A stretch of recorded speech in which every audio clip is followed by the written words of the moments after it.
Sari dengan NIM 2317041176.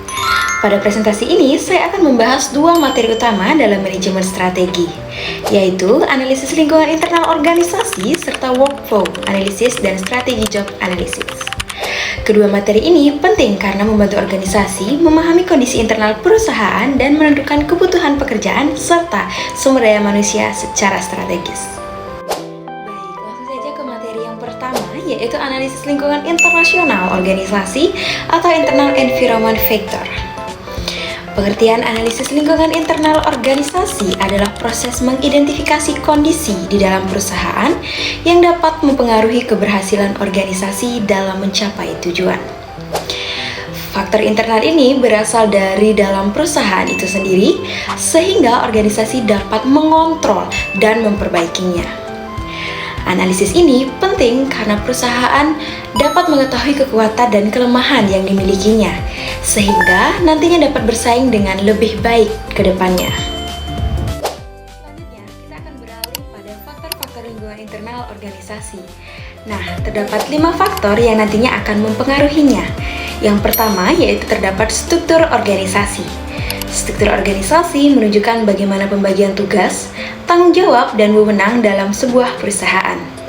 Struktur yang jelas akan membantu mengkoordinasi kerja menjadi lebih efektif dan mempermudah komunikasi antar bagian dalam organisasi. Contohnya seperti hotel, yang dimana terdapat pembagian departemen seperti front office, housekeeping, food and beverage service, dan juga human resource. Setiap bagian memiliki tugas dan tanggung jawab yang berbeda, tetapi tetap saling bekerja sama untuk memberikan pelayanan terbaik kepada tamu mereka.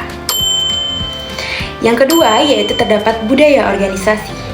Budaya organisasi adalah sebuah nilai, kebiasaan, dan cara kerja yang diterapkan dalam sebuah perusahaan. Budaya kerja yang baik dapat meningkatkan semangat kerja, disiplin kerja, dan juga loyalitas karyawan terhadap organisasinya. Contohnya seperti hotel berbintang, yang dimana biasanya memiliki budaya hospitality atau pelayanan ramah kepada tamu. Seluruh karyawan diajarkan untuk selalu sopan, cepat membantu, dan menjaga kualitas pelayanan. Selanjutnya, yang ketiga yaitu ada sumber daya manusia. Sumber daya manusia merupakan faktor penting dalam sebuah organisasi, karena karyawan menjadi penggerak utama dalam seluruh aktivitas perusahaan. Kualitas SDM yang baik akan meningkatkan produktivitas dan juga kualitas kerja organisasi. Contohnya seperti perusahaan yang rutin memberikan pelatihan kepada karyawannya akan memiliki tenaga kerja yang lebih profesional dan juga kompeten dibandingkan perusahaan yang tidak mengembangkan sistem sumber daya manusia mereka. Yang keempat, teknologi dan fasilitas.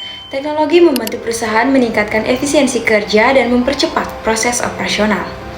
Penggunaan teknologi yang tepat dapat membantu organisasi memberikan pelayanan yang lebih baik.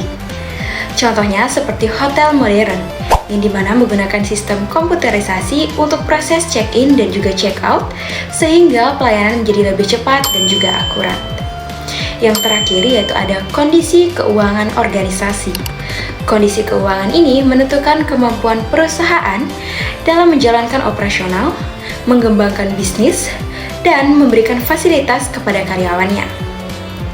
Organisasi dengan kondisi keuangan yang baik akan lebih mudah untuk melakukan adanya inovasi dan juga pengembangan. Nah, contohnya itu seperti perusahaan yang memiliki keuntungan stabil dapat memberikan bonus, pelatihan, dan fasilitas kerja yang lebih baik kepada karyawannya. Nah, itu saja faktor-faktor yang mempengaruhi. Selanjutnya yaitu kesimpulan dari materi 1 terkait analisis lingkungan internal organisasi, yang dimana membantu perusahaan dalam memahami dan juga memberikan kekuatan dan juga kelemahan yang dimiliki oleh sebuah organisasi. Dengan memahami faktor internal seperti struktur organisasi, budaya kerja, teknologi, dan juga keuangan, perusahaan dapat menyusun strategi yang lebih efektif untuk mencapai tujuan organisasi. Memahami materi yang pertama, kita beralih ke materi yang kedua, yaitu workflow analysis dan strategic job analysis. Nah, workflow analysis adalah sebuah proses yang dimana digunakan untuk menganalisis alur pekerjaan dalam sebuah organisasi untuk mengetahui bagaimana pekerjaan itu dilakukan, siapa yang melakukannya, dan bagaimana pekerjaan tersebut saling berhubungan. Nah, analisis ini dilakukan agar pekerjaan menjadi lebih efektif, efisien, dan juga terorganisir. Nah, melalui workflow analysis, perusahaan dapat memahami apakah terdapat pekerjaan yang terlalu banyak, terlalu sedikit, atau tidak berjalan secara efektif. Nah, selanjutnya yaitu tujuan dari workflow analysis. Workflow analysis bertujuan untuk meningkatkan efisiensi kerja organisasi dengan menganalisis sebuah perusahaan yang dapat mengurangi pekerjaan yang tidak perlu, mempercepat proses kerja, dan meningkatkan produktivitas karyawan. Selain itu, workflow analysis membantu organisasi dalam menentukan berapa jumlah tenaga kerja yang dibutuhkan sesuai dengan beban pekerjaannya. Adapun contoh dari workflow analysis yaitu dalam sebuah hotel yang dimana pelayanan tamu dimulai dari reservasi, check-in, pelayanan kamar, hingga check-out. Nah, sebuah bagian harus bekerja secara berhubungan agar pelayanan dapat berjalan secara lancar. Jika salah satu bagian terlambat bekerja, misalnya housekeeping terlambat membersihkan kamar, maka front office akan kesulitan dalam memberikan kamar kepada tamu baru. Karena hal itu, workflow analysis penting untuk memastikan seluruh alur kerja berjalan secara efektif.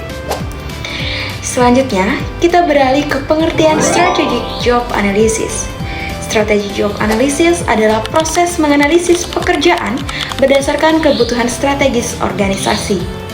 Analisis ini tidak hanya melihat tugas pekerjaan saat ini, tetapi juga mempertimbangkan kemampuan dan juga kompetensi yang dibutuhkan perusahaan di masa depan. Strategic job analysis membantu perusahaan menyesuaikan kebutuhan pekerjaan dengan strategi bisnis organisasi. Terakhir, kita akan membahas terkait hubungan workflow analysis dan strategic job analysis.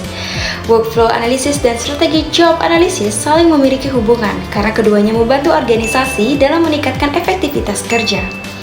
Workflow analysis lebih berfokus pada alur pekerjaan, sedangkan strategic job analysis lebih berfokus pada kebutuhan kompetensi pekerjaan.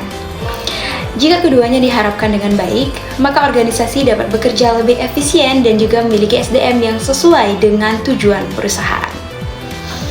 Baik, sebagai penutup, dari kedua materi tersebut dapat disimpulkan bahwa organisasi perlu memahami kondisi internal perusahaan serta melakukan analisis pekerjaan secara strategis agar kedepannya dapat meningkatkan efektivitas kerja dan mencapai tujuan organisasi secara optimal.